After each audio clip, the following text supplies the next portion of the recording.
Number 10, the Isolator. The last thing anybody wants to do after the almost 2 years we've had. Ugh.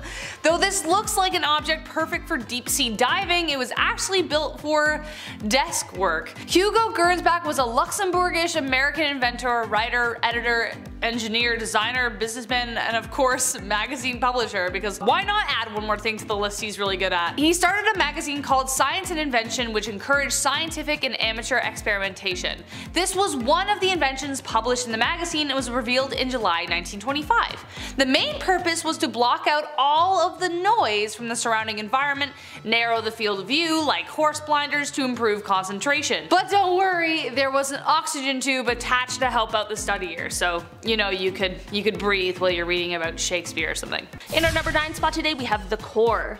This photo shows a physicist named Harold Agnew, and while this looks like a relatively normal, non-threatening photo, what he has in his hand is truly devastating. Harold is holding the nuclear core of what was nicknamed the Fat Man atomic bomb.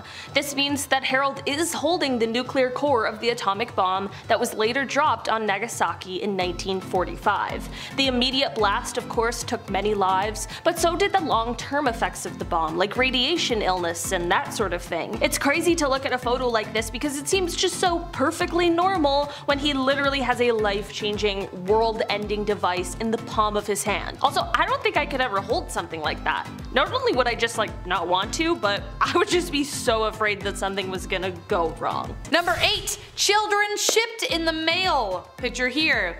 Sounds ridiculous, is ridiculous. But did it happen? Of course it did. However, this picture was actually staged, but this actually did happen. Imagine your sister calling you and telling you your nephew is visiting, and then minutes later the doorbell rings and your nephew is just chilling with some packing peanuts in a cardboard box. Well, not quite. The postman had to play a kind of babysitter a bit. Shortly after package delivery, a revolutionary thing on its own, was introduced, a couple in Ohio sent their infant son to their grandmother's via postman in 1913. It cost 15 cents plus $50 insurance. Once this oddball story got out, the trend caught on. Regulations were vague about what you could and could not send via post, so why take a bus when you could take a postman? Rural townships also usually knew their postmen really well, so they'd be like, oh come on Joey, here's 15 cents, take little Timmy to my aunt's, I don't know. So they trusted them, they weren't just passing them off to strangers. However, eventually new regulations came out banning the practice. Finally, because it's just weird. Number 7, mummies for sale. Considering the frenzy that people get into when archaeologists discover a new mummy, you might be surprised to learn that this picture is actually a street merchant selling mummy merchandise of actual mummy. During the Victorian era in the 1800s, Napoleon's conquest opened the gates of Egypt to the Europeans, making mummies a really hot commodity. Imagine somebody uncovering your aunt and going, ooh, we could sell her. Weird, right? 1,000 years from now? They could be purchased from street vendors, just as you see from this photo. The Euro Elite used to even have mummy unwrapping parties, which is exactly as it sounds and not what you would expect people to do with a corpse. But even weirder than that, people actually thought ground up mummies had medicinal properties. It was so popular that it even instigated a counterfeit trade to meet the massive demand for magic mummy ground stuff. What did the counterfeit trade involve? The flesh of beggars instead of mummies. All that behind one picture. Number 6, half and half. This next one actually has a kind of sad story behind it, but paints a very clear picture of the division between Catholics and Protestants, and actually just religion in general. This picture depicts 2 graves in the Netherlands, one belonging to a Protestant and the other a Catholic. In 1842, a 22-year-old Catholic noblewoman fell passionately in love with a 33-year-old commoner, a colonel in the cavalry who was also Protestant, a big no-no. Their marriage was a total scandal, but they said screw you to their peers and stayed together for 40 years. The woman's husband died in 1880, and to forever unite them, she built a grave that would forever keep them together even though they were apart by a wall. The old cemetery was strictly divided into Catholic, Protestant, and Jewish sections, so these two monuments were built so they could forever be together. Does anybody have a tissue? Number 5. Leo the Lion! Believe it or not, you've seen this lion before. In fact, you've probably seen him many times while watching your favorite films as a kid and even now. The lion in the photo is the one, the only, Leo the Lion, the majestic beast who roars the MGM logo, like the old one. Leo the Lion was the regular star of MGM since it was founded in 1924. The first MGM lion was called Slats, not Leo, and he actually didn't roar, he was just kind of like looking around. It was more like a gif. But Leo is actually the most familiar roar, like everybody knows what he sounds like. But who is the man having tea with such a lion? Well, that of course is Alfred Hitchcock, the king of thrills. This photo was taken in 1957 of the two legends posing to enjoy a hot cup of British tea. Number 4. Walter Yeo. Though the picture itself is a little disturbing, it signifies a life-changing moment for Mr. Walter Yeo and also for thousands more. This was one of the world's first plastic surgery procedures. Walter Yeo had suffered a dreadful accident while manning the guns on the HMS Worstead during World War I. He lost both his upper and lower eyelids in the event. A year later, however, he met Sir Harold Gillies, who would be considered the father of plastic surgery. His idea was to take skin from another part of Yeo's body and place it over the area in like a mask-like shape, as you can see in the photo. Dr. Gillies then went on to carry out the surgery on 5,000 injured men from June 1917 onward. And thanks to his work, thousands of people have benefited since the years of the war. Yeo himself lived until he was 70 years old. Number 3. The Dinosphere. The car of the future that really never made it there, and we can see why. Every car we have today has 4 wheels, not just one. Some have more than that now, it's getting confusing. But in the 1930s, J.H. Purvis had a vision. He called it the Dinosphere. It was a large wheel with a cabin in the center for the driver and the passenger to sit. Funny enough, it did actually work. Check this out. But did anyone else notice the problem with driving it? Yeah. You have to drive like Ace Ventura with his window open because it broke, you know what I mean, that scene? Exactly. In order to see past the giant wheel spinning in front of you, you have to kind of rubberneck it out to the side. JH made 2 prototypes, one ran on gasoline and the other ran on electricity. He even designed a kind of bus version that could fit more passengers, but it still needed mini stabilizer wheels, so it had like 6 by the end of it. Do I kind of want one though, because it looks fun? Absolutely. Would I want to take it on a road trip across Canada? Absolutely not. In our number 2 spot today we have the acid drum. This photo comes to us from inside the house of another terrible person, the serial killer Jeffrey Dahmer, made very famous recently. This photo was taken from the inside of his home after he was found out and caught by authorities. Before his arrest, he was sadly able to take the lives of 17 different people. Although this photo might look kind of plain, the horrors are plentiful. This shot shows a drum full of acid that was located inside of his home. Probably don't really need to tell you what it was used for. I can't imagine the horrors investigators saw when they entered his home, and even previous to that as they investigated his crimes. Thankfully, Jeffrey was caught, and in 1992 he was sentenced to life in prison, but just 2 years later he was killed by a fellow prison inmate. And last but not least, number 1, Spectators. This is the photo taken at the trial of Al Capone. Yeah, it suddenly makes a lot of sense as to why people are covering their faces. When someone says to you 1930s gangster, Al Capone probably jumps into your head.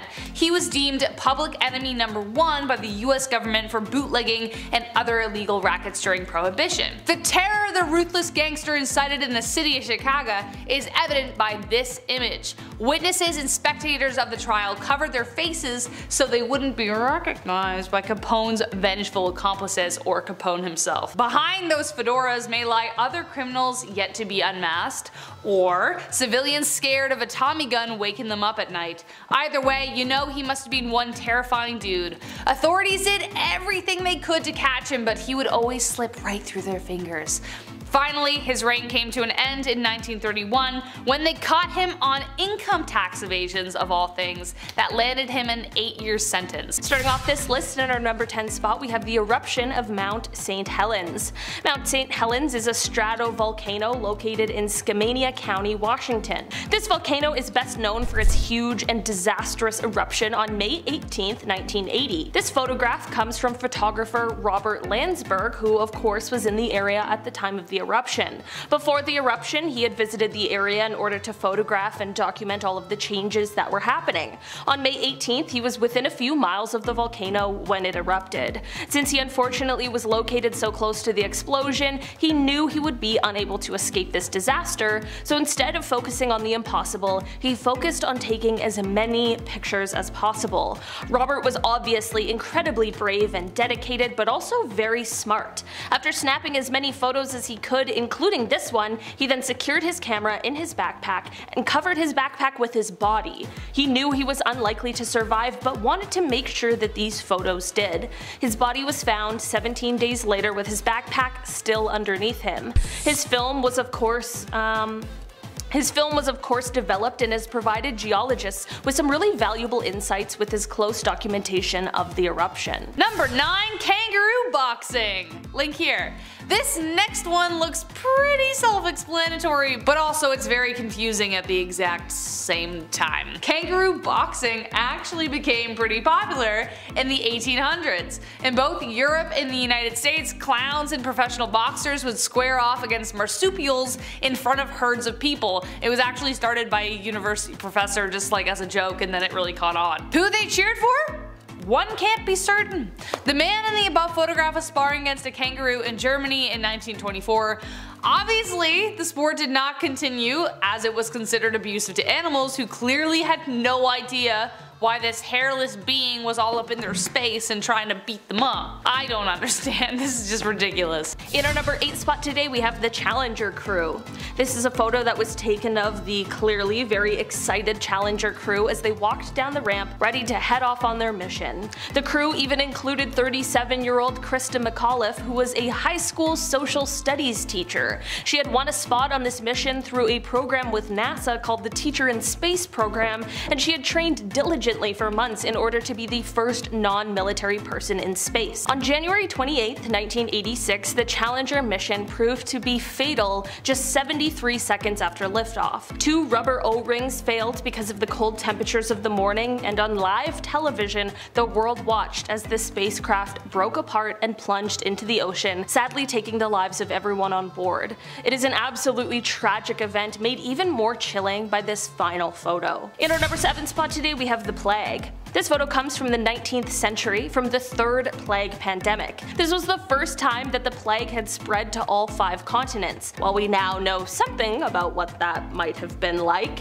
what we haven't had to endure are the doctors that dressed like this. This is a photo of the outfits and masks that plague doctors wore when they would come to your house to treat or diagnose you. The long beak-like noses of the masks are very creepy, but they were used to hold herbs and other nicely scented things because they believed that it would help ward off the bad air, which at the time is what they thought was causing the sickness. A pandemic certainly is bad enough. Thankfully our doctors and nurses are just sticking to scrubs. In our number 6 spot today we have the elephant's foot. This photo looks like it's just a big lump of nothing, but it's called an elephant's foot. Don't worry, at first I was a little worried too, but it has nothing to do with elephants and is only named that because of its appearance. This lump was actually created from the Chernobyl nuclear meltdown, and it is just a mass of corium and other materials that were in the core of the reactor. This elephant's foot was located in the steam distribution corridor, which is under what's left of the reactor. While this mass doesn't produce as much radiation as it did before,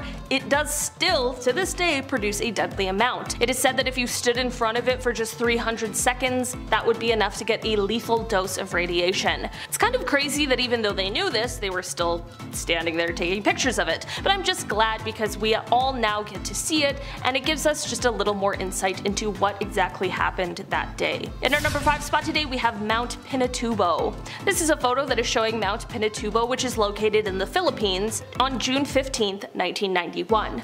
That is the day that this volcano erupted into what would be the 2nd largest volcanic eruption of the 20th century. Certainly impressive, also extremely terrifying. This photo shows the pyroclastic flow full of hot gas and rock being flung into the air.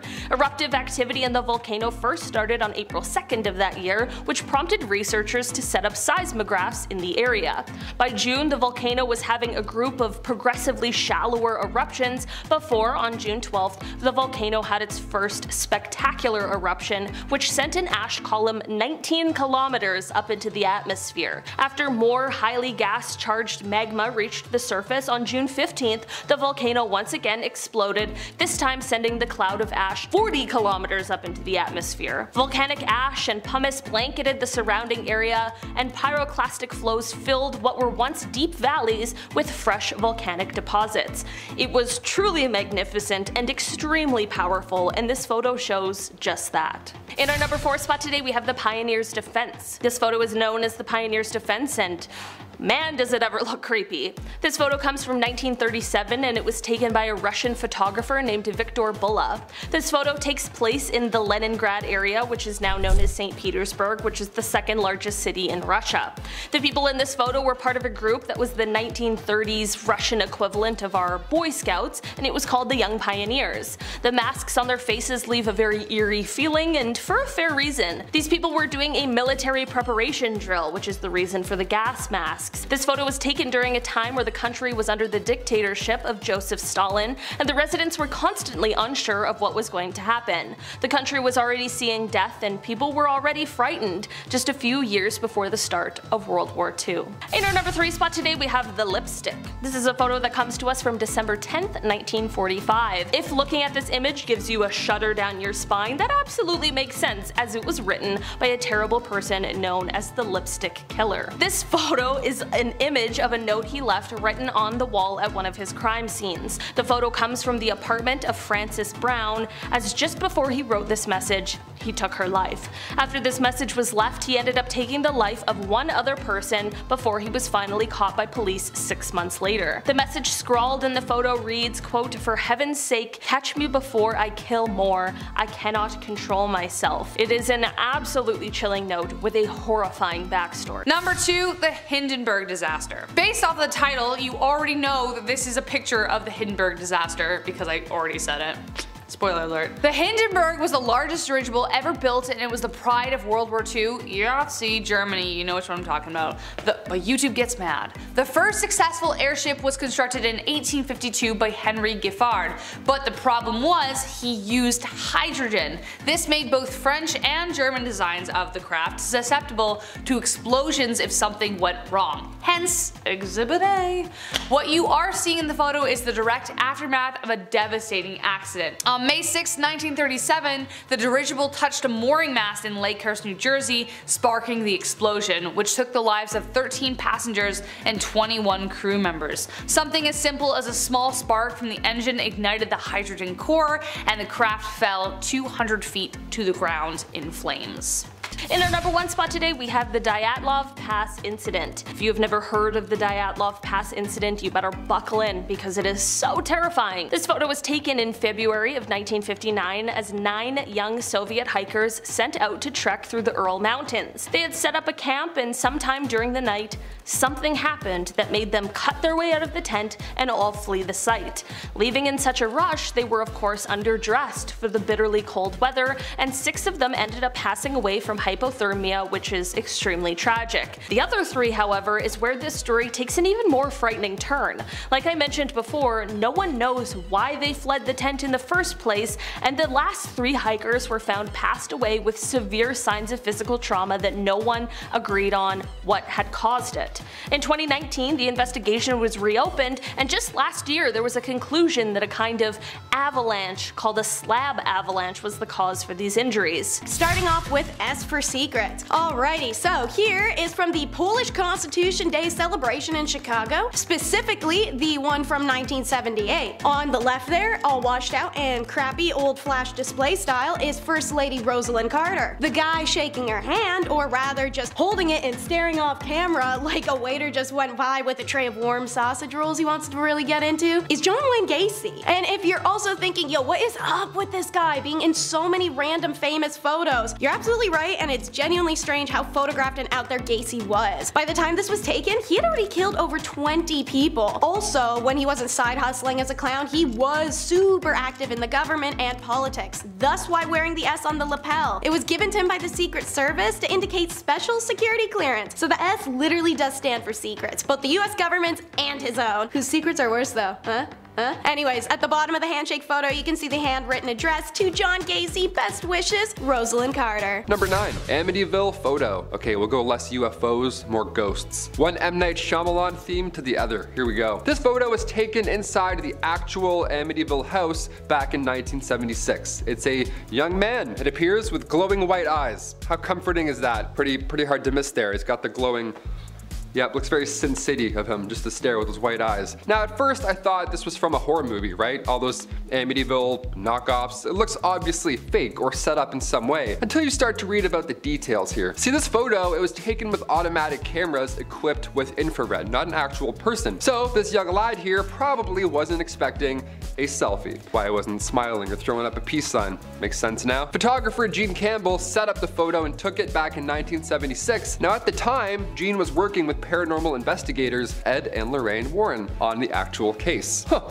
I'm scared now. This photo was revealed 3 years after it was taken on the Merv Griffin show, and many believe this is the ghost of John DeFeo, one of the victims in 1974. Now, you can't really do this anymore, right? You can't whip out photos from a otherwise crime scene and be like, okay gang, what do we think? Spirit or not a spirit?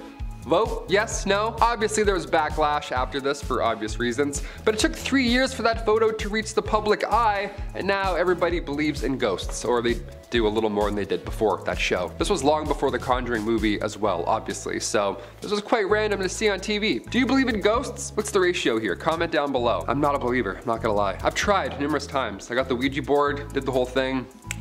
Felt nothing, man. Like an 18-year-old on Christmas. I'm like, is that it? Is it done? Do I have to feel anything anymore? Next up is a photo that's all dramatic flair, the death card. Masiria represented an outdated mindset in the mafia world, one that could no longer be reasoned with diplomatically. The same is true of his rival, Marandano. The ongoing tit-for-tat killing between the two genuinely wreaked havoc on not only the streets, but in the mafia hierarchy itself. Those resistant to change generally don't last long, and meetings of the mafia elite tried to bring around the end of bloodshed, but Marandano especially consistently manipulated matters to his own advantage. In order to facilitate underworld peace, the consensus turned from diplomacy to the inevitable. One of these guys had to go. The final straw, according to the account of Nicola Gentile, was when the police informants called Masiria and said knock off the violence. Having an idealism for peace, he actually responded by disarming his men, and they were all pissed. Joe the boss, Masiria, his bodyguards, and Lucky Luciano all met at a seafood restaurant at 3 p.m. on April 15th of 1931. Luciano excuses himself from the card game while that they're playing to visit the bathroom. This is the signal for the hitmen. The bangs could be heard from around the block apparently, as Joe was hit from behind 4 times in the back and 1 in the head. And it's born, the infamous Ace of Spades shot. It added to the cult status of this hit, but many expect that the Ace of Spades card was placed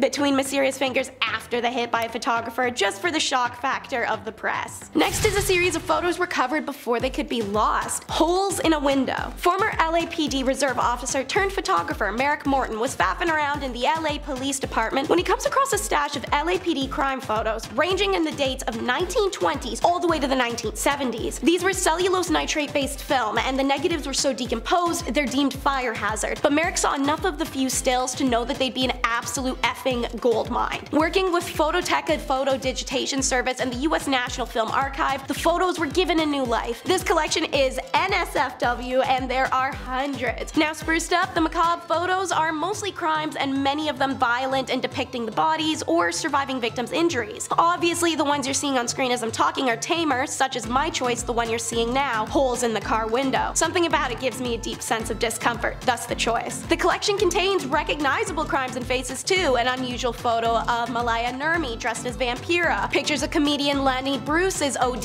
in March of 1966, and images of the Manson family arriving at their arrangement in 1970. Every photo is scary and every single has a disturbing backstory. backstory. Some captions are provided by author James Ellroy in his book LAPD 53. You can win, but sometimes you still lose in the end. It's the devastated Disneys. Meet Howard Ashman and Alan Menken. There are some everyday photos of these two in their prime. Who were they? In case you couldn't tell by all the Disney crap in the background of said photos, they played somewhat of a big role. You know, writing the lyrics and music for Oliver and Company, The Little Mermaid, Aladdin, and Beauty and the Beast, as well as a few others. Also, not to mention creating the Little Shop of Horrors, which got them hired by Disney in the first place. And in this photo you see now, they had just won the Oscars for The Little Mermaid. Hooray! But why does Ashman look so unhappy? This was his life's accomplishments. It's because that night Ashman told Menken they needed to have a serious talk when they got back to New York, and when they get back a few days later, Ashman admits that he has HIV that's quickly progressed and he's going to die soon, and fast. They had been songwriting partners for over a decade and were in the middle of working on Beauty and the Beast, and despite the illness, Ashman completed the lyrical work and the initial work on Aladdin. On the morning of March 14, 1991, he does die from heart failure caused by his condition. At the time of his death, he only weighed 80 pounds, he'd lost his sight and could barely speak, and a voice that spoke so eloquently through song was lost forever. Before he passed, however, Disney Productions scrambled to finish the film so he could see a screening of it. The film earned Ashman and Menken 3 1991 Academy Award nominations for Best Song,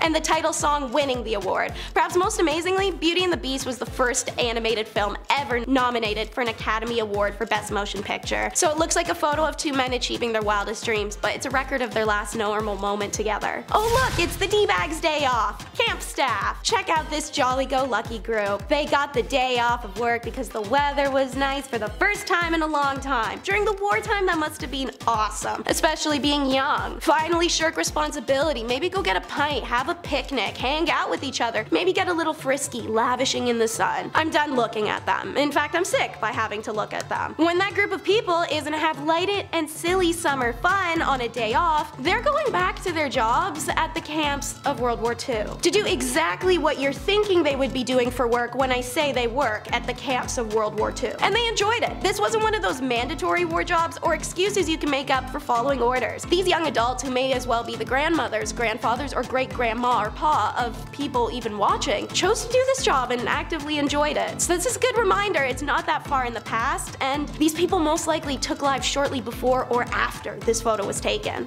Did Halloween come early, or is it just Sylvester Claws? Yeah, so I chose this photo out of, trust me, like thousands of equally creepy ones because I feel it truly captures the what the bleep factor this holiday has. And they do it every 31st of December to 13th of January. The Sylvester Clausen of Ernach and the surrounding area Appenzell custom that is famous throughout Switzerland. The custom derives its charm from the unique blending of contrasts such as nature and art, mystery and tradition, harmony and anarchy. The Sylvester Claws that ushered the old year out and ring in the new. There are 3 types of these clauses: the beautiful, the ugly, and the pretty ugly. Common to all the clauses are bells in various shapes and sizes that they wear on their bodies. Their rituals begin in the early morning each day. The various Schupel meet at the village square before each group goes its own way. A group will pull up in front of your house, then hop around and jump up and down to make the bells ring, and then they start yodeling at you. You listen to the yodel, they say Happy New Year, give you some cash, some liquor you have to drink from a straw, and then they just leave. Dark backstory gossip, however, in times of poverty and hunger, which afflicted the region frequently, Clausen was a way to earn a little extra money, and in the 1930s, what was known as Belchel Claus, aka the Beggar Claus, began to appear on the streets. Essentially homeless Santa Clauses, but Santa looked like that. As a result, the influx of beggars in the Claus Guide resulted in heavy restrictions, and in the 1950s, the custom had nearly died out. It's only thanks to the initiative of individuals in the 1970s that this got to come back and enjoys enormous popularity today. Somebody come get their creepy uncle. Cannot tell me this isn't the energy this photo gives. Creepy uncle. The woman is unidentified, but definitely a follower to be able to handle that guy's BO and greasy hands on her. It was taken of the Children of God leader, David Berg. This group started in 1968 in California after Berg claimed God himself had gifted him with prophecies. In reality, Berg started making extreme demands of his followers, give up their money, worldly possessions in exchange for limited outside access, horrible cramped living conditions, brainwashing, and oh yeah, would make this group famous for really bad reasons I can't and would rather not get into. Former members of COG have been outspoken about the childhood they suffered growing up in the communes. Actress Rose McGowan, the most famously outspoken, published her story of 9 years in the group. Actors Joaquin and River Phoenix, also raised in the cult, had it harder than Rose, and that trauma plagued River especially. He was actually the original heartthrob of the 80s and 90s, a role, fun fact, DiCaprio only managed to take once River's substance addiction caused by his traumatic childhood unfortunately took his life. So more of an unfun fact, but the matter stands that River painted the way for DiCaprio, and this psycho ruined a lot of people's lives. Number 2, nursing home spirit. This photo was taken from a nursing home resident the same night that another resident had passed away, which is an odd thing to do, just set up a camera thing right after, like, just in case, you know, maybe we'll catch one. Well, they did. This was back in 2015, and that night they heard a door open and close, but there were no visitors allowed at the time, so, you know, some Kodak was coming into the picture at this point. So now there's a great amount of people who think that this image is one of two things. It's either the spirit of the resident that passed away, or it's the Grim Reaper. Yeah, the door opening and closing. People think that was the Grim Reaper coming in and then leaving, which is so scary. How long was he in there? Was it like 46 seconds, 4 minutes? How long does this guy operate? Is he quick? Is it like busting tables? Is he just like, all right, let's do this? Is he like Santa Claus? I feel like he's like Santa Claus. A few comments were also saying that it's comforting, this photo, to know that in the end you aren't alone, and that you have someone assisting you to the afterlife. No, I'm good. I'd rather die alone than have whatever that is break into my home and closing open doors. I'm good. And now, the last photo is from El Monte, 6 May. That's the date written on this photo from the LAPD Collective, and it's the only other photo from said collection I chose to put on this list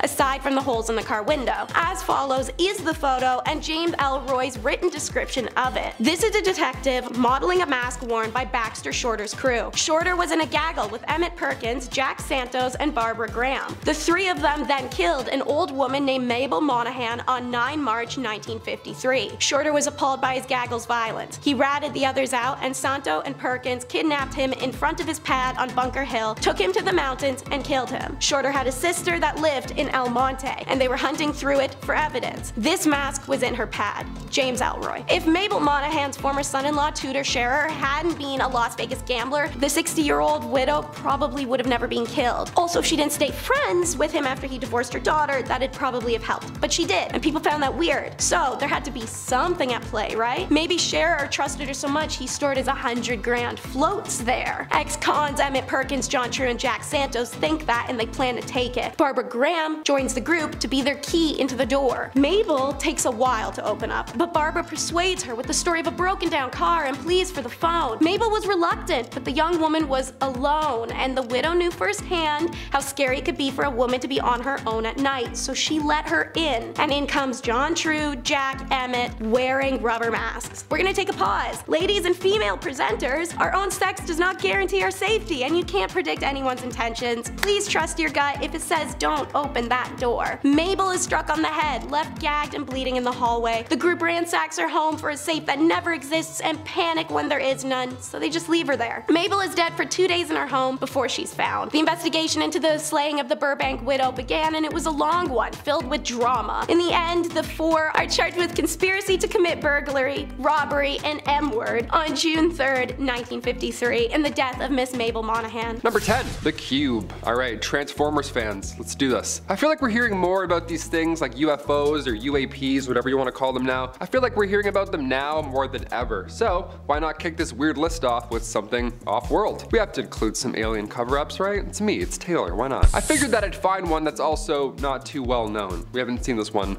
you know, on YouTube all the time. Not too long ago, this spinning cube-looking craft or drone or something, it was spotted over Missouri, just lurking in the same spot, just hovering, and then it would zoom off. Folks could see it with their naked eye on the ground. It was also pretty obvious. It was eye-grabbing, it was shiny in the sky. Only a couple hours later, it was seen again, but this time it was 700 miles away. This time it was 44-year-old Matthew Jandeka, and he was minding his own business, hanging out on the porch, just doing his, you know, Sunday stuff, when this cube, again, this floaty cube, caught his attention. It was a sunny day, the light reflecting off the cube caught his eye, but then a day later, another guy, 30-year-old Justin Johnson, he saw the same thing, but this time he saw it while he was driving home, which is also pretty distracting. The light and the reflections also caught his eye. He says, "At first I thought maybe it was a balloon, but the movements were too odd." In a world full of deepfakes, I mean, do we believe this account? Is this real? Lately everyone's talking about how these UFOs are spheres, so maybe this video is that of a sphere,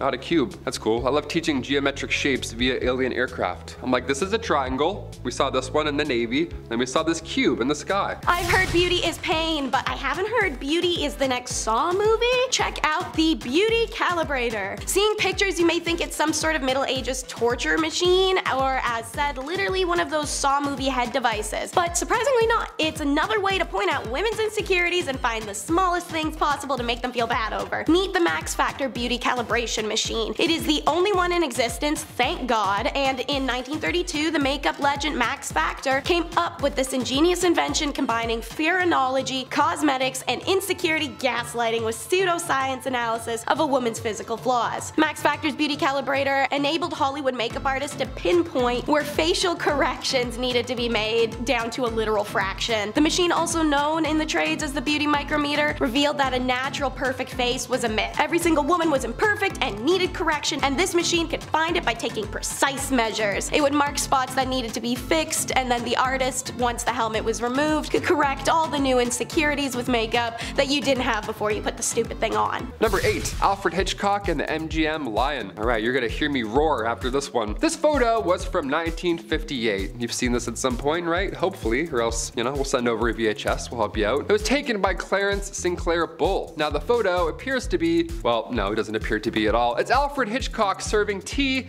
to a lion. Yeah, the famous MGM lion. His name's Leo. That's him. There he goes. He's getting tea. He loves suspense and tea. Who would have thought? And company, it appears. North by Northwest was the only film that Hitchcock did with MGM. So there's a rumor now that he directed The Lion's Roar for the MGM intro, which is fun. But you're also like, okay, that's a real animal. That's sad. And also, that's probably nonsense. There have been 7 MGM lions in total. Yeah, not just one. But Leo was known to be the most friendly. I want to hear about the other 6. I'm like, what happened there? He's still in the logo today, but again, back in the 1950s, it's hard to say what it was really like on set. I mean, it's still a lion being held down for a photo, so probably wasn't a friendly vibe for that fella. Number 7, Gloria Steinem. Oh, here we go, a scandalous one. Back in 1963, the Playboy Club in New York City was booming. It was one of Hugh Hefner's greatest accomplishments at the time. This club was the talk of the town. That is until Gloria Steinem came in and started reporting some stuff. Gloria was a feminist writer. She's an icon. She created Miss Magazine back in 1972, but her career began much earlier, around the 60s. See, she got a job as one of these Playboy bunnies, you know,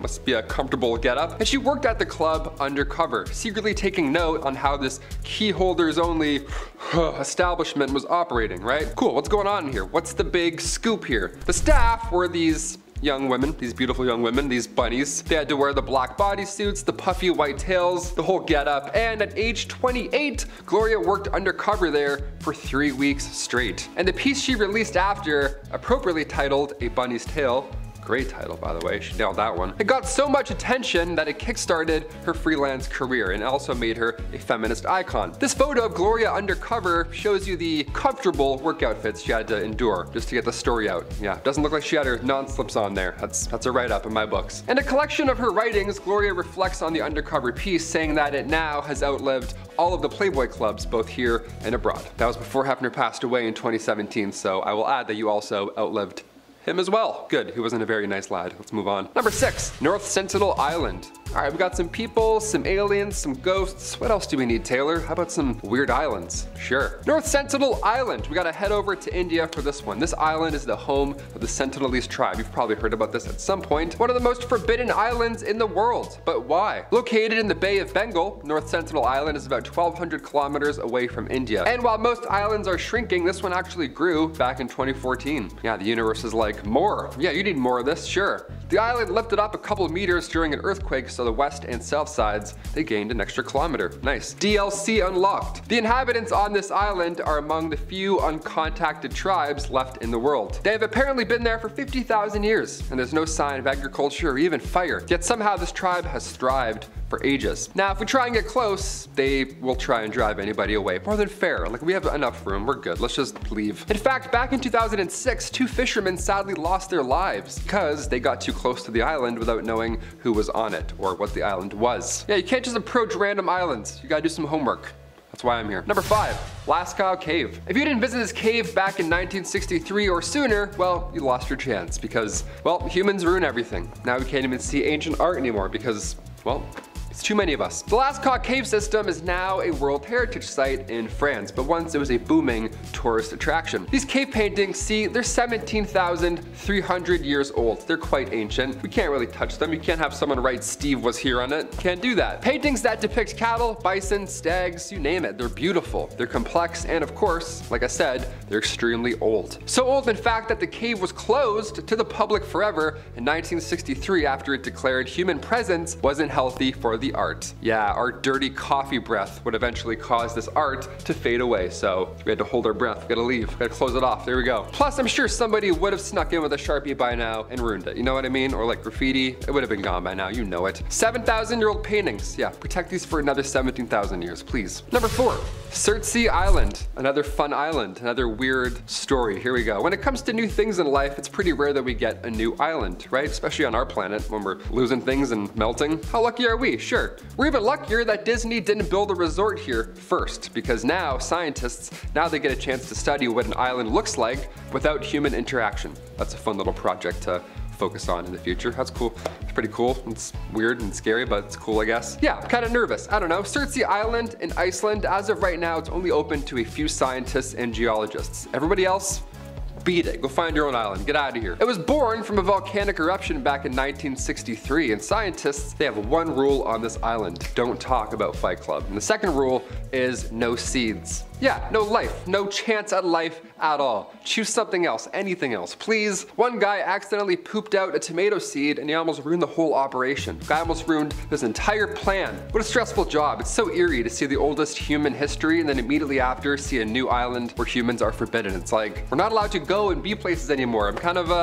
that's not great. What are we doing here? I'm just breathing on things? I can't take a shit on this island? Number 3, Spaceman. Look, we've all been photobombed before. It's a blessing in disguise. You look back at prom photos, some dude's trying to do a moonwalk in between, his face is like melting this way. It's great. You're like, classic Jeff. It's the best. But when Jim Templeton took a photo of his daughter in a otherwise empty marsh long before Photoshop existed, and yet somehow there appears to be an astronaut in the background, well, that's not very fun, is it? That's a little bit concerning. Jim assures us that nobody was around when this photo was taken, which I of course believe, because why would you put your kid in a photo with whatever that is? That's, no thank you. It's not a weird, we're not gonna go and talk to that guy. Also, the fact that this man looks like he's from space, that ought to do it. That makes him more weird and believable. What are we looking at right now? I have no idea. Kodak even got involved in the story, like Kodak. Not Kodak Black, like the company. They got involved. They confirmed this photo was not tampered with. Yeah, and that's Kodak, right? They don't lie about anything. Spider-Man leak, Kodak's like, nah, it's Andrew Garfield. Don't listen to that. So authentic. Can't confirm. Have you ever seen a photo you can feel? Before you see the photo itself, you're gonna learn about the man in it. So, Joseph Goebbels, a National Socialist politician and propagandist who held multiple high-rank roles in the Yahtzee party. As a party chief for Greater Berlin, 1926 to 45, Reich leader of propaganda, 1929 to 45, and in 1933, the push-broom mustache twit appointed Joseph the Minister for Propaganda and Public Enlightenment. He was a devout, unbridled through and through bigot, a tireless agitator, and the propaganda this man designed, wrote, and funded had shipped through dozens of countries and shaped the perspective of Jews in a way that can actually never be undone. It's this propaganda many people still cite when asked for factual basis or logical argument as what Jews had done oh so wrong. It's Joseph who orders the mass burning of literature, who sentenced thousands to death, and who made up lies to ensure hatred, a hatred that still stands today. And I want you guys to see how he looked at them. So here is the photo, finally. This is a picture of Joseph Goebbels taken only seconds after he found out the photographer was Jewish. In this photo, you can feel it, and it's effing terrifying. And finally, number 1, the Battle of Los Angeles, or lack thereof. We'll see, I don't know, this is a weird one. Of course, we have to end on one one of the most unspeakable battles, photos, whatever you want to call it, of all time. The Battle of Los Angeles, otherwise known as the Great Los Angeles Air Raid,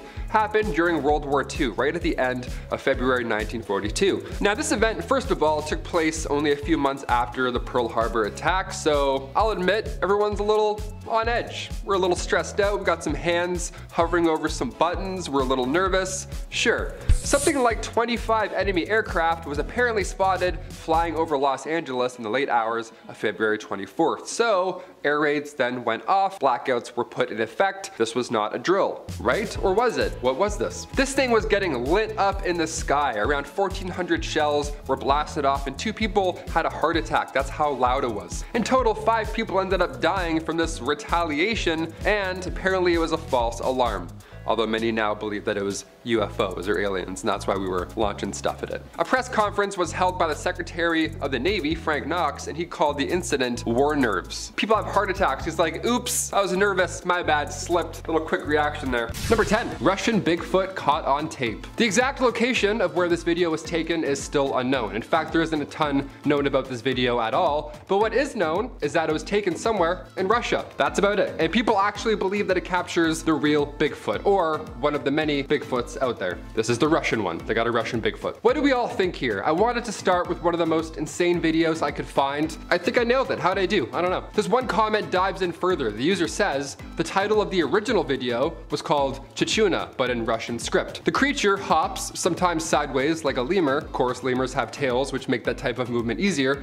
And chichunas are sometimes described as having tails, but this creature doesn't appear to have one, does it? No, it looks like a blob of scariness. I don't even know. The original footage was in all Russian and claimed to have been shot in Siberia. It also featured a boy and a dog in the foreground who didn't appear to be all that concerned, but I still believe this footage to be genuine.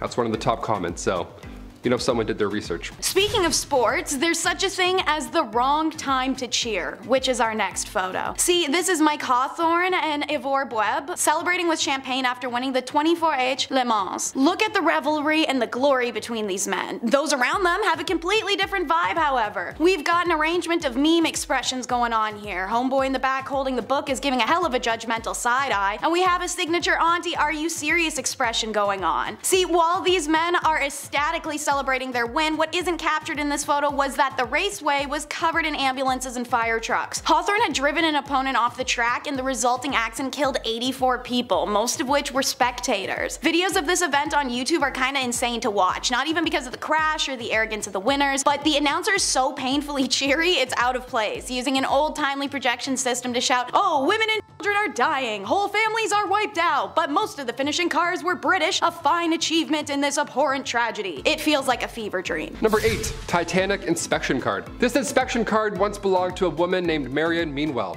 What could possibly be creepy about an inspection card, you ask? Well, it shows how Marion was not intended to be on the Titanic, but by some turn of events, she unfortunately found herself as one of the passengers that went down with the ship. Now, the card shows that she was originally meant to be traveling on a ship called the Majestic. For some reason, the trip she originally had planned was delayed, and she instead was assigned to the ill-fated Titanic. Yeah, you can see the word Majestic is literally crossed out of her card. You know, adds to the creepy element because it shows her literal change in plans. In our number 7 spot today, we have the Tsar Bomba. This is a photo that was taken on October 30th, 1961. It was quite the Halloween spooky fright that year, as this is said to be the largest and most powerful nuclear weapon ever created and tested. The hydrogen aerial bomb was developed in the Soviet Union by a group of nuclear physicists that were under the leadership of Igor Kurchatov. The bomb was dropped by parachute and was detonated autonomously. While this test was meant to be a secret, turned out to be less than well kept, as it was obviously a huge explosion that was detected by United States intelligence agencies. A secret US recon aircraft called Speedlight Alpha was there monitoring the explosion, and it got so close that it had its anti-radiation paint absolutely scorched off. The photo clearly shows the bomb as it exploded, and it is said that this bomb was 5,000 times stronger than the ones that were dropped on Japan during World War II. That's not to say that those ones weren't strong, because they were absolutely devastating. It's just an example to show how large this one really was. Number 6, the cool time traveler. Do you believe in time travel? If your answer is no, maybe this next one, maybe it'll change your mind or keep you open to the concept. It's a common theme in movies, Back to the Future, Loopers, Avengers. Time travel plots are fun, but they're absolute nonsense. Or are they? When we see a case like the Cape Scott story, we can't help but be intrigued a little bit. Time travel or not, this is an interesting photo. It comes from Ray Peterson's book, The Great Cape Scott Story. That book was from 1974, but the actual photo used in the book was taken over 100 years ago. And in the photo, it shows this modern-looking guy, rocking shorts, maybe jorts, who knows? He has messy morning surfer hair, dippity-doo, three-hold, you know, that kind of stuff. He doesn't look like he's from that time period at all. This also has happened more than once, like the time-traveling hipster. I don't know, I'm pretty sure it's my cousin. That looks like a guy I know. Definitely not a guy from the 1900s, that's for sure. Number 5, skunk ape. This one is exactly what it sounds like. The skunk ape was seen back in 2000, so hopefully, if it's a real thing, it's long gone. Hopefully it's dead by now. It's pretty gross.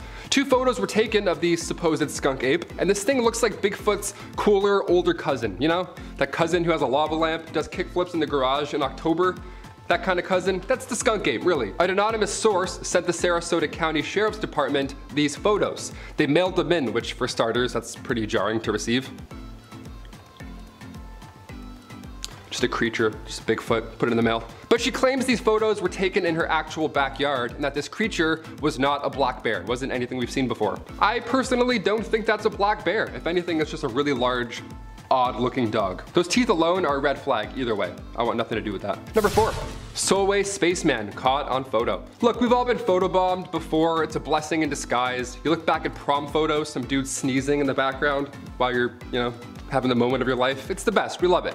But when Jim Templeton took a photo of his daughter in an otherwise empty marsh, long before Photoshop existed, it appears an astronaut just crashed the family moment. He just had to pop up in the photo in the background. Now Jim assures us that nobody was around, which I believe, otherwise what a weird photo to take in an empty field. I'd be like, hi, get away from my daughter. Just, yeah, 17 meters to the left, thanks. Also, the fact that this man looks like he's from space. Yeah, that makes it more believable, no? What are we looking at right now? Who is this? It's so creepy.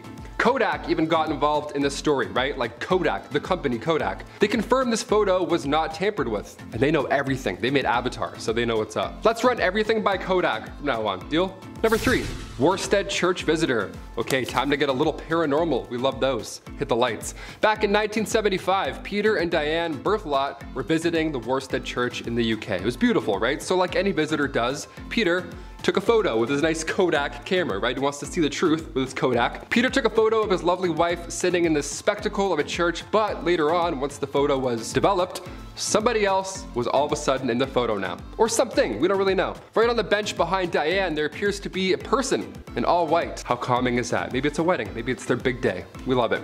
When the couple went back to the church to ask about who it was, a local suggested they may have gotten photo proof of the white lady, the spirit of a healer who haunts the church. I mean, as far as surprise ghosts go, that's pretty tame. That's a pretty tame encounter. That's how it should be. Could have been a lot worse. They're like, oh, that's the demon. That's Daryl the demon. Yeah. You don't want any part of that. This is still recent enough history that some may recognize the story, the Manifesto Man. This photo seems so simple. A man appears to be in a wetsuit, he has multiple police badges displayed, and he sits in a stoic manner. This is no cop. In fact, this photo was taken after his arrest in July of 2011 for killing 77 people and injuring 250. Anders Bering had a manifesto for killing political enemies as a far-right extremist, first killing 8 people outside the tower block housing of the office of the Prime Minister. The method used caused distraction, enough for Anders slipping away in a police disguise to pull part 2 of his plan, which is hop in the ocean and swim to political youth wing summer camp just starting the season. He chose the summer camp for the politicians who came to visit the camp, which was for members of political youth adult clubs and organizations for co-ops, school courses, or just special interest in politics. Once on the island, well, he opened fire. Many who were afraid and unsure of where the danger was coming from went towards Anders for safety due to his police costume and received the opposite. His verbalized intent that day was to kill everyone he could, and thankfully he did not succeed. But some swam away and were rescued by people staying at campgrounds across the water who brought out boats to pull everyone out. Others hid in various places on the island. Netflix released the film 22nd of July about this event in Oslo, and the movies White Rage and Bravehearts also tell the story. Ultimately, this event only took place due to Anders' racist ideology, believing Norwegian politicians were lenient on immigrants. And finally, number 1, the doorbell licker. Nice, we gotta end with the weirdest thing I've ever seen. This one's short and sweet, not much explaining to do here, obviously. Does what it says in the can. Back in 2019, a man was caught on surveillance, a doorbell camera, approaching a home in a neighborhood in Salinas, California. He doesn't say much, he just shows up, doesn't drop off any package, nothing like that. He just shows up and starts licking the doorbell. Not the camera, but the actual doorbell, like the button. He must have rang the bell hundreds of times because he did this for 3 hours straight. His jaw muscles must be insane. The homeowner said in a following interview after seeing said footage, I quote, "Oh boy, that is just weird." Yeah, that's what they said to that footage for 3 hours of a man licking their doorbell. They're like, "Oh boy, that's weird." If that was me, I'd move. I'd be halfway packing. I'd be like, "Oh boy, that's weird. Grab a box, let's go. We're moving." First up is captured in a card. Alrighty, so you see this basketball card here. So centered, we've got Mark Jackson back in '89 playing a Knicks game. But over here in the far left background, we have familiar faces of Lyle and Eric Mendez. In 1990, the Mark Jackson NBA Hoops card went into circulation, a year after the two Mendez brothers depicted in the background killed their parents for life insurance in August of 1989. The brothers claimed a massive payout that allowed them to live a luxurious lifestyle, spending money on expensive watches, clothes, and cars. Among the items that they bought were tickets to a basketball game at Madison Square Garden, where they would eventually be immortalized on an NBA card. To make it a little creepier, logistically, this moment captured would have been between when they killed their parents and when they were arrested. Number 9, overnight visitor. Oh, this one definitely gives me the chills. I don't like it. This video was taken from a surveillance camera that was placed inside of a couple's home. Not outside, inside. This is scary, and I hope this never happens to anybody watching this video. The footage caught something while they were both asleep, and it's one of the creepiest things that I've ever seen. When the couple woke up the next day, they were unable to find a purse that they knew was in the home right before they went to sleep.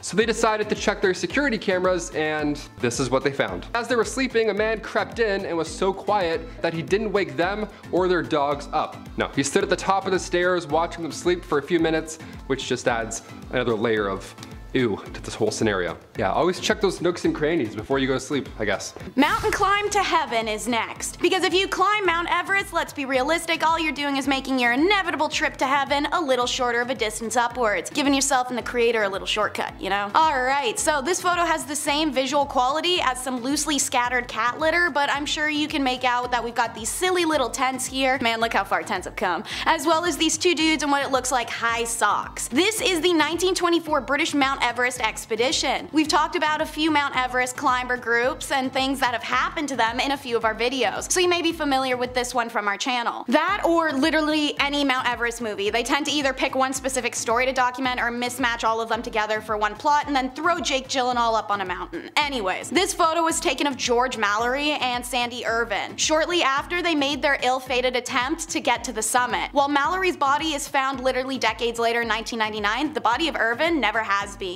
Our next photo is of an undeserving celebrity. Why? Because the reason he's a celebrity is so extremely twisted that it blows me away, and I don't mean an undeserving in a Kim Kardashian made a family of talentless people famous through adult video kind of way. I mean in a seriously sick, twisted, criminal, undeserving way. I'll only be calling this man IS, as I do not believe any more infamy should be granted. The photo you see was from a Japanese magazine after he was released from prison due to insanity. IS killed Dutch-born Renee Harveld, and the two were studying in Sorbonne, Paris. He chose to do this because of her health and her beauty characteristics that he felt he lacked. IS considered himself weak, ugly, and small, and claimed he wanted to absorb her energy through, well, he had her body for 3 days. I'll simply let you piece together what I mean when I say that he had a considerable amount of this body missing and a very interesting fridge contents. But like I said, he was released, so how can you kill someone whilst on a student visa, desecrate remains, and then also do some pretty horrific acts posthumously? He's from a very wealthy Japanese family, and they somehow managed to get him released. Also, they paid the victim's parents a huge sum of money for the loss. That's the world we live in. After his release, he was frequently on talk shows, reviewed restaurants for magazines, and appeared in horror films. He even wrote a book on the murder of Renee. This next photo shows us you never know what could be just a reach away. This photo looks relatively normal. Now obviously it's not gonna be, it's on this list, and the fact that it's titled about reaching out to something, well, Sarah Funk, who you see here on the waterline, is a YouTube vlogger who's on a trip to Cyprus Cyprus's Red Lake. And you can see her literally like 2 feet away from a suitcase lodged in the waterbed. It's 2 years after this photo's taken in 2019 that the drifting suitcase is retrieved and opened to reveal the corpse of a girl. She is one of 7 known victims of serial killer Nikos Mexata, whose signature was doing body dumps in suitcases. It's believed the reason this case was retrieved in the first place was due to previous sightings of it in the water once other victims of Nikos had started to be found and identified at the same time period. Sarah Funk has since commented on what it's like to know that she was so close to a body without being aware. I thought it was a log at the time, but in retrospect I realized it wasn't. This is a completely fair explanation. As you can see from that picture, the case was incredibly dirty and hard to identify even as a briefcase. This man is the first recorded serial killer on the island of Cyprus and is currently serving 7 life sentences in central prison. In our number 5 spot today we have the Gentleman of Rehi. This photo shows the Gentleman of Rehi, and that is not a gentleman and instead is the world's oldest surviving diving suit. It is an absolutely terrifying sight, but also an important pillar that allowed for this kind of technology to develop to what it is today. The suit dates back to the early 18th century, but it came to find its home at the Rehi Museum during the 1860s after it was donated. The suit was initially designed to allow people the ability to check the hull of ships without having to bring them into dry dock. The old gentleman is made mostly of leather with pitch thread used to stitch the seams. From here, the suit is sealed with more pitch, and then to create the waterproof coat, it is covered in a mixture of mutton tallow, tar, and pitch. Of course, underwater pressure increases dramatically, and this is why there's also wooden framework in the hood in order to keep it from collapsing under the pressure. At the top of the hood there is an opening for a wooden air pipe. The air would be pumped to the diver, then it could be released from the suit through a pipe on the backside. Of course, this means that the suit wasn't completely watertight, so divers could only go under for a short period and couldn't dive very deep because there was only so much pressure the suit could take, but still, the suit was far better than having no suit at all. This vintage photo isn't so vintage, but it's old enough so I'm counting it. It's Bad Santa. This early 2000s family Christmas photo reps a normal looking scene. White picket fence family, the itchy velvet Christmas dresses, the big sparkly tree, and the serial killer Santa. That there is Bruce MacArthur. In the warm seasons he is a landscaper, but working in the Agincourt Mall as Santa during the holidays. Between 2010 and 2017 he terrorized the gay village district of Toronto, Ontario. Luring men in through dating apps, he killed and disposed of 8 individuals in the planter boxes of properties he managed. For a long time in the community, people had known someone was taking gay men off the street, but the Toronto police were resistant in believing something was suspicious. I remember myself seeing posts on Reddit and Twitter mere months after the first of the disappearances, frustrated with the lack of police action and urging the community members to stay alert. It takes multiple victims and community engagement for police to start an investigation, and it's thankfully in the nick of time. They'd been watching Bruce for a while before his arrest when they saw a young man enter his place. After about a half hour of nothing, they decide to make the risk to move in for an arrest. When they entered the unit, the young man was tied up and unconscious, and they caught Bruce in the act. No way to plead guilty, my guy. He's found guilty of 8 counts of first-degree murder. Our next vintage photo is one that speaks to us still in modern times, a determined mother. This photo was taken on Mother's Day. The woman in it is Margie, a 23-year-old, and she's holding her infant son while attempting to hitchhike. As you can see, it was printed in a newspaper column and has a subject line describing Margie's struggle with her husband Mike to find an apartment. I imagine that struggle, alongside the fact that she is hitchhiking, likely correlates with financial difficulties. Unfortunately, Margie's luck never got better. This is very likely the last photo of Margie alive. Less than 4 months later, she was killed by her husband Mike during a fight. In the time between this photo and her demise, their son Brandon had been taken away and put into foster care, where he was later adopted by his foster parents after Margie's sudden death. Little information exists on the photo other than this, and on what Brandon's life became. Number 2.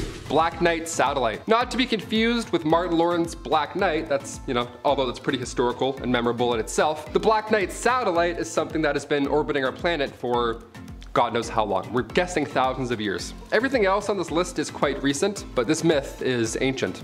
This photo here you've probably seen at one point or another. It was taken back in 1998 during an American mission to the International Space Station. Apparently this guy has been hovering over our Earth just watching us. It's some sort of alien satellite. That's a fun theory, no doubt about it. But during a spacewalk in 1998, one of the thermal covers came loose and drifted away from the station. Could this be that cover that just floated off and wrapped itself around a rock or something? Or it could be an ancient night satellite. One of the two. Let's talk about the most disastrous hostage crisis our world might have ever seen, the Gladbeck hostage bus. The 1988 crisis in Gladbeck, Germany was the kind of disaster you don't see often. In this photo, you'll see a robber left and a hostage right, taken on the last day of the situation. Day 1, 2 dudes rob a bank and take some hostages. They demand a getaway car and took 2 hostages and then stopped for one of the robber's sisters casually on the way, as reporters follow. Day 2, the same robbers hijack a bus with 32 passengers. Whilst holding out in the bus, they allow reporters some entry to interview them. One robber even came outside the bus for an interview like an MTV Cribs situation, but with hostages. The robbers state that their stance is that they don't care what happens because they'd simply take their own lives anyway if it all went wrong. Obviously, this is a sign for police to maybe, I don't know, handle with a lot of caution. And like tossing stones at glass houses, caution was non-existent. When the robbers take off in the bus, once again followed by police and reporters just doing nothing, the robber's sister is arrested by police at the first gas station they stop at. Her arrest causes the robbers to lash out and kill a hostage, so the police release her and go back to doing nothing. After this, the road trip crosses jurisdictions into Netherlands. The Dutch police are now involved, and they demand the release of any young hostages on board with the promise of a BMW in return. The robbers took 2 hostages with them in the BMW and drove back to Germany. Later on, they were surrounded by a lot of media reporters who took a lot of pictures of the scene, which can be found in Google. That is where our photo of the hostage and the robber was taken. Finally, the German police, after days of this, make a move that isn't just following the robbers like a lost puppy. They rammed the hostage car, causing a crash. One of the hostages flees off the highway as police and robbers engage their firearms. The woman in our photo, Silke Bischoff, is sadly caught in the crossfire. The driving robber said later in an interview that the bullets came from a policeman, but the German police denies that and says that the bullets came from the robbers and hit the hostage. Starting off this list, in our number 10 spot we have the Mad Bomber. This is a photo that was taken of someone known as the Mad Bomber. His real name is George Metsky, and he was the man who terrorized New York City for 16 years while he planted explosives in public places like an absolute psychopath. I guess he was apparently angry about a workplace injury he had suffered in the years prior to his terrible crimes, and so of course the normal reasonable jump to make would be not that at all. While no one should have ever had to suffer because of these crimes, the good news is that while he planted 33 bombs and set off 22 of them, miraculously only 15 people ended up injured in the end. This photo of him behind bars is extremely eerie thanks to his creepy smile and haunting eyes. I might be the only one who feels it, but it just seems like something's off. You know? In our number 9 spot today we have the Figures of the Fire. This photo is both extremely unsettling and super captivating as it shows a scene after the Great Fire at Madame Tussauds in 1925. Of course, this wax museum is famous for the extremely lifelike wax figures that are created and find their home there, so you can only imagine the aftermath of the fire. These lifelike figures with missing heads and appendages, burnt skin and hair, and just clothing in disarray. Seeing this photo for the first time without knowing the story behind it was definitely a bit of a confusing and terrifying experience. The heads on the ground really freaked me out for a full 5 seconds. As scary as it is, I'm glad to hear it's not real and just some creative casualties rather than what this photo appears to be at first. In our number 8 spot today we have the Spectre. This is a photo that was taken in England in 1963, and it became known as the Spectre of the Newby Church. That is, of course, because of the ghostly figure that can be seen in the photo. I personally am always a little suspicious of ghost photos. Some are certainly more convincing than others, but Photoshop in 1963 wasn't exactly as accessible and easy as it is now. This photo is said to have been taken by Reverend K.F. Lord inside of the Newby Church, which is located in North Yorkshire, England. Of course, I mean, like many of us are going to do, people were really skeptical of this apparition and just believed it was a well done case of double exposure, which, to be fair, is entirely possible. The Reverend continued to swear up and down, however, that the photo was not doctored, so at this point, there's no proof to prove either side, and it's just a game of he said, she said. So, what do you guys think? Apparition caught slippin', or is the Reverend just making it up? Number 7. Norway Lights. Natural light phenomena is common in our big beautiful planet. The northern lights, the green flash, solar eclipses, you name it. I bet those were all pretty alarming back in ancient times. Now, some of these natural events look otherworldly. They look cosmic almost. Most of the time there's an explanation waiting, but for the mysterious glowing orbs floating over Norway, the Halsdelen lights as locals call them, we still need some answers. Scientists have been trying to gather research, and in 2014, after many impressive light shows, their best guess is a natural battery that charges underground and then emits this light show above. Maybe this has something to do with the reoccurring lights over Phoenix. Could be the same phenomena happening, who knows. In our number 6 spot today, we have the 3 Jacksons. On August 21st, 1934, 3 fearless acrobats known as the 3 Jacksons, Charlie Smith, Jewel Waddick, and Jimmy Kerrigan, all performed a routine on the edge of the Empire State Building, which is when this photo was captured. It is said that these 3 toured as an acrobatic trio, and this stunt the photo captured was done at 1,245 feet. According to officials from the Empire State Building, it is said that this was the first time the stunt was attempted, and to this day, it has never been done again, which makes a lot of sense. While this photo is absolutely incredible and is such a testament not only to the trust that they shared but also their abilities as acrobats, I don't know who in their right mind would try to recreate this. We already have one. I think we can just all be happy with that. Our next photo is recreating time. Pun is intended. The photo you see on screen is very peculiar but not the most outlandish. It's a man standing shirtless behind the fence in a summer afternoon, looking like something out of an old country family album of sorts. His name is Fikret Alik, and he was photographed in this exact spot for a Time magazine cover back in 1992. You are quite literally looking twice with these images. Emaciated, it's almost hard to recognize him. Fikret can be seen holding his t-shirt in one hand and reaching with his other through the barbed wire to take someone's hand. This is during the Bosnian War from 1992 to 95, and Fikret was one of many prisoners held in camps at the time. This recreation of the Time magazine cover was taken in the mid-2000s, and the building behind him now is a community center without any plaques or memorials of the victims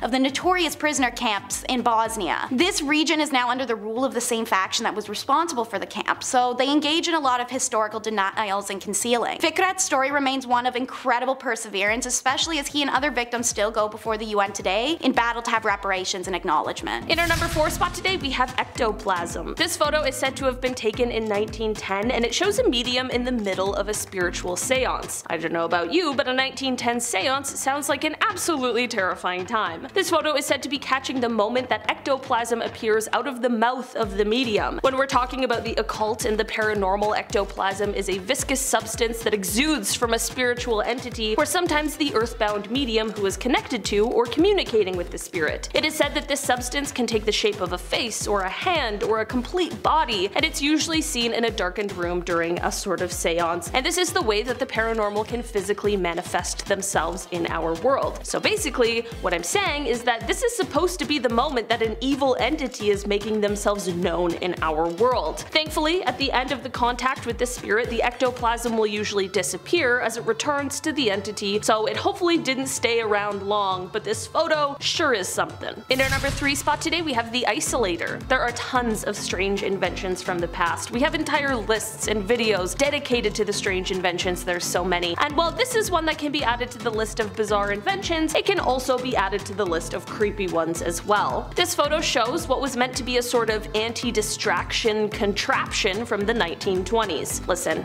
I can get easily distracted, so sometimes I need a little help, but this thing really takes it to a new level. It essentially makes it impossible for the person to look at anything other than what is directly in front of them, or, you know, breathe. It seems like a contraption that requires an oxygen tank hookup probably isn't going to be the best anti-distraction device. In fact, I think that's probably more distracting than anything. Honestly, I'm such a good procrastinator that even with this thing, I still wouldn't get my work done. Thankfully, this device didn't stick around or gain much popularity, and now it is just a terrifying relic of the past. In our number 2 spot today, we have the Great Manta. In 1933, a New York silk manufacturer named A.L. Kahn was on a nice little vacation in Florida when he honestly accidentally caught something remarkable. His anchor line, by mistake, caught onto a giant manta ray. After a struggle and several hours, Kahn was able to get this actually enormous fish ashore. This monster was somewhere between 5,000 to 6,000 pounds and was 20 feet and 5 inches in width. For reference, there are other giant manta rays, but they usually grow to be around 13 to 14 feet wide,